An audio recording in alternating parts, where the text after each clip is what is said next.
BlackCatCrafts, the channel that helps you personalize your Halloween village. Today's craft is a dupe. Let's not pay $54 for a Department 56 trio of signs. As you can see, this was originally featured on Walmart.com for an incredible $54.31, but they put it on sale recently for the low price of $35.97. Yeah, that's still too much. I made mine for less than $5. So let's save you some money and I'll show you how. First, go to your local dollar store. Now, right now they have a trio of fairy garden signs. That first sign is so important. It makes sign number 1 very easy to make. You'll also want some extra craft supplies. So I already had most of this around the house, so you may need to buy some metallic paint and some either air dry or polymer clay. So as I mentioned, those fairy garden signs make the first sign ridiculously easy to make. So you grab that welcome sign from the package, roll out a piece of green clay to make it look like a snake about the right length, and then grab some of that brown clay and smash it into the embossed welcome. Because we're not here to welcome anyone to Spooky Town. This is a keep out sign. It's the very opposite of welcome. So smash that in there. You want a rough, rugged, unwelcoming look. I'm also going to use some of that to smash it into those vines. They're too cutesy for this application. You'll also note that the signpost looks wet. It is. I did an early coat of brown off screen. The vines themselves were again very cutesy, very fairy garden, and the flower was extremely cheerful. So I'm covering that up with brown. I'll do another coat later. So once you get the brown in there as a nice base, it looks a little plain. So now you want to jazz it up by adding those lines to make it look like wood. So sorry for my big fat hand. Looks like I need lotion. Sorry, it's winter. It's really hard on people here. But add in enough lines till you're satisfied and then kind of pat the excess off. Now you may be saying, why does the screen say paint it brown? It's already brown. Well, I'm not crazy. You're actually using a darker shade of brown to cram the paint in those little lines to, again, emphasize that it's rustic, spooky, Halloweeny.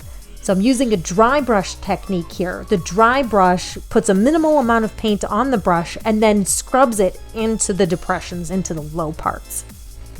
Now I'm doing an extra coat to, again, cover that pink flower that's so cheerful. So here's the final product before we do lettering. So now wrap the snake on the piece and then pop it in the oven.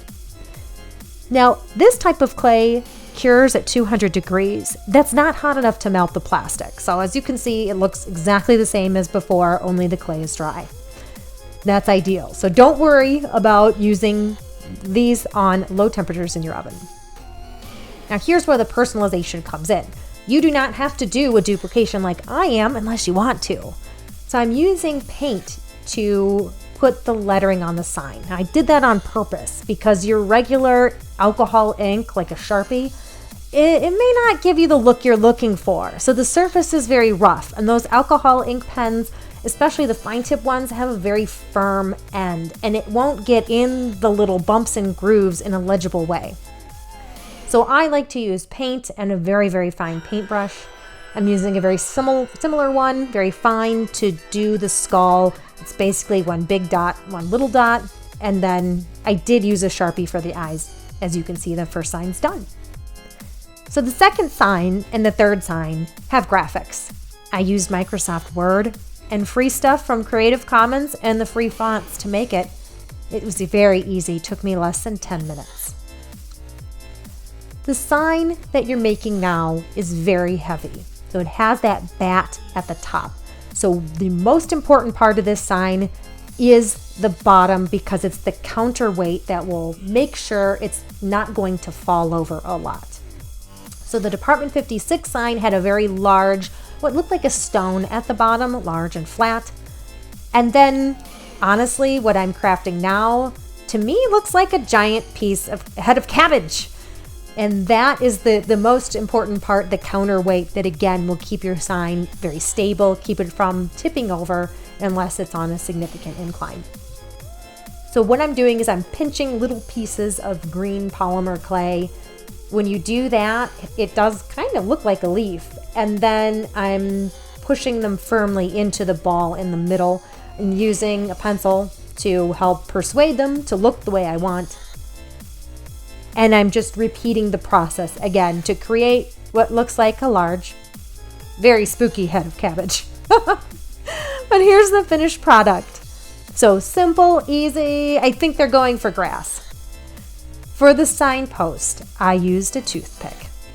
It's a little crooked here, so you'll see that before I hesitate to trim it, I do want to straighten it up because this middle sign, it has a very fancy look to it. So while crooked is totally okay for the toxic waste sign, this one I wanted to look nice. So I'm going to make it straight. Then I'm going to pop it all in the oven and bake it. And then make the actual sign portion out of a leftover piece of foam board. So reuse, recycle. This was from a different craft project that I'm working on.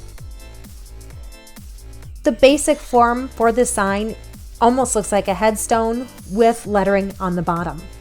I used a pair of scissors for the rough cut.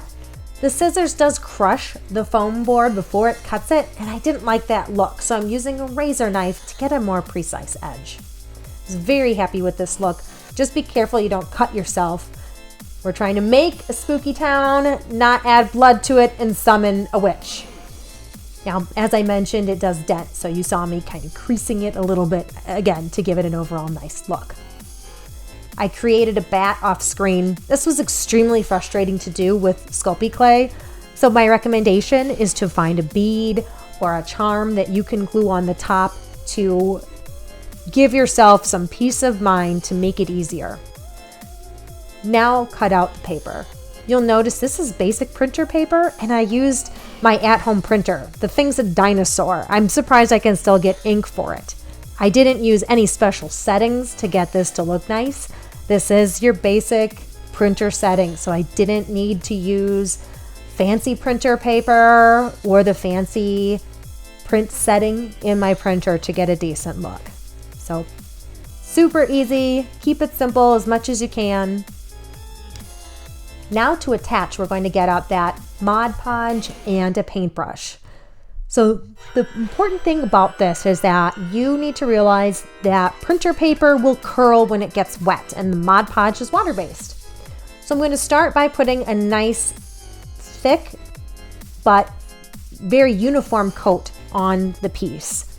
And then I'm going to also put it on my printer paper front and back. This will prevent that curling. This particular Mod Podge is a gloss finish. It's what I like, but if you're a Lamax fan, you may want to consider the matte finish because Lamax pieces tend to be on the more matte or eggshell side. Now for the lettering, I made a mistake. I put too much Mod Podge there. You're going to see me struggle and struggle. The thing wants to shift. Oh, there's regret. I'm wiping paint or the Mod Podge off on that extra piece of paper. Don't do what I did. Use a lot less Mod Podge. You'll be much happier. I'm using the excess Mod Podge to brush all over the piece to make it a uniform gloss.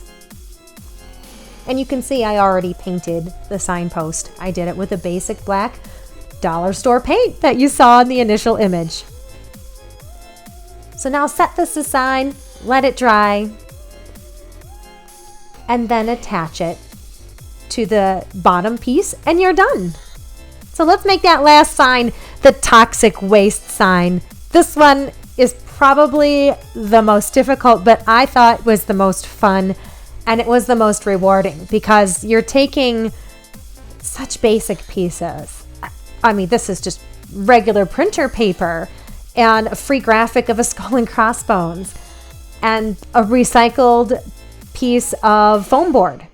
Now this time you'll see me Mod Podging it before I cut it out, and that's because I wanted to make this exactly the size of my sign. So it was easier to Mod Podge it down. You can see the bats just dried just in that short period of time. And now I'm going to use my razor knife to very neatly cut that out. The sides of the foam board and the back are white, so I will be painting them black to give a uniform look.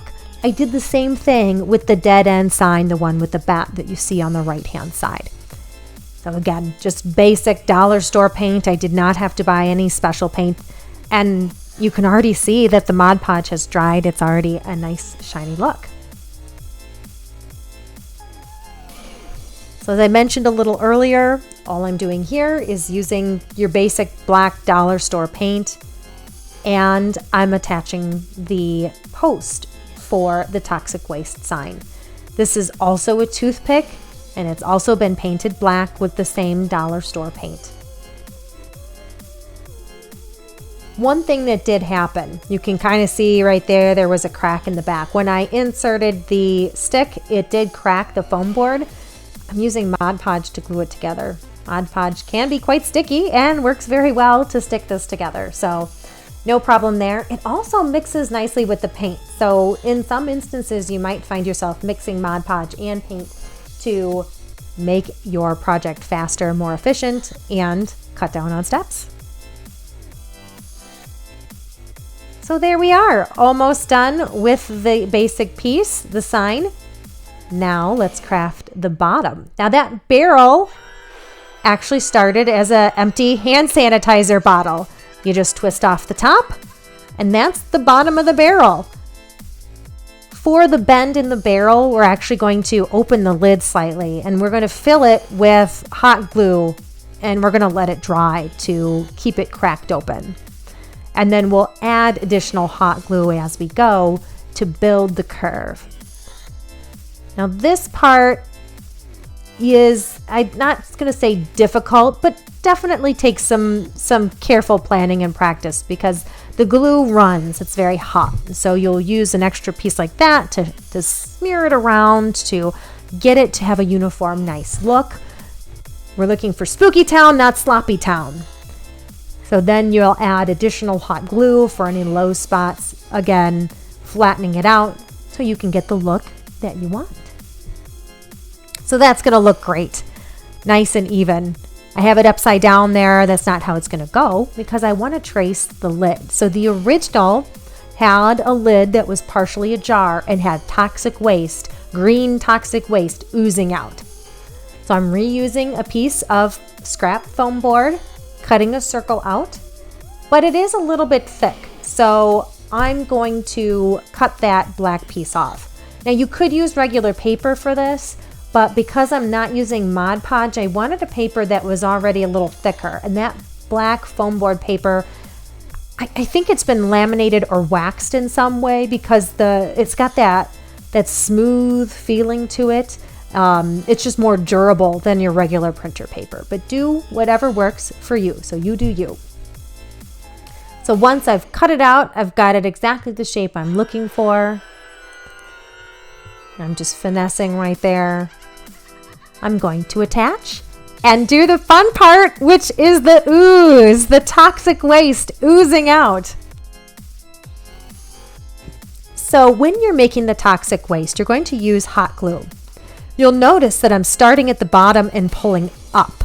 Now that may seem counterintuitive, but the way that the hot glue likes to run is you squeeze it and an initial ball comes out, and then it's easier to drag it up and make that kind of thin look that's more appropriate for ooze or ectoplasm or whatever it is you're crafting. So just keep that in mind as you're doing Spooky Town crafts, that you may have to do counterintuitive things with hot glue to get it to have the ultimate effect that you're looking for.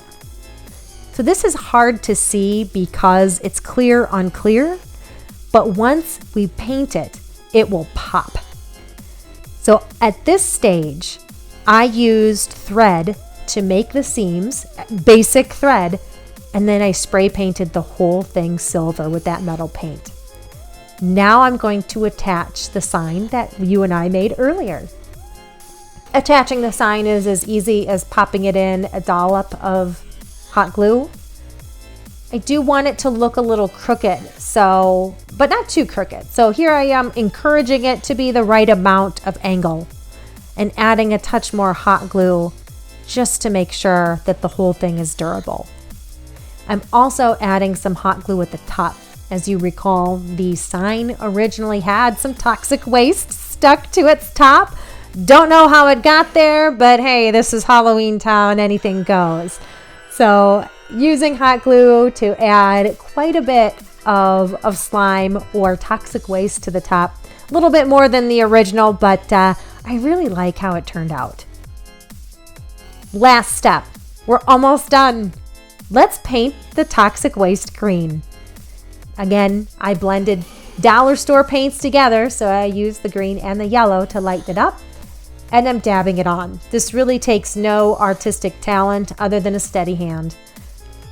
You're going to dab it on everywhere. I really like the silver underneath it because it gives a glow. This green paint, this yellow-green paint, is not totally opaque, so you get the sheen through it that really takes your piece to the next level. It makes it look a little bit more professional, and let's face it, I'm so tickled by this look. It just is really authentic as a spooky town, imaginary town of Halloween people, witches, werewolves, mummies, Frankenstein, you name it could be. So once you get the bottom the way you like it, then let's move to the top. Get that last little bit, those little tiny pieces painted. It'll take you no time at all to get this done. You'll spend more time waiting for it to dry than you will painting it. So it looks fantastic when it's done. Paint this little bit of paint over the hot glue looks fantastic as well, because the hot glue itself is not totally opaque either, so it lets a little bit of light through. So there I am doing the front and the back. I have a 360-degree view of my spooky town, so it helps to have a consistent look, so it looks good from any angle. So there you have it. Your toxic waste sign. It's done. Doesn't that look amazing? You've got the toxic waste on the front and back, the lines, the barrel, the dented barrel just looks outstanding. So don't pay over $50. Don't pay over $35. Pay $5 and craft your own. If you'd like this video, please comment, share, and subscribe.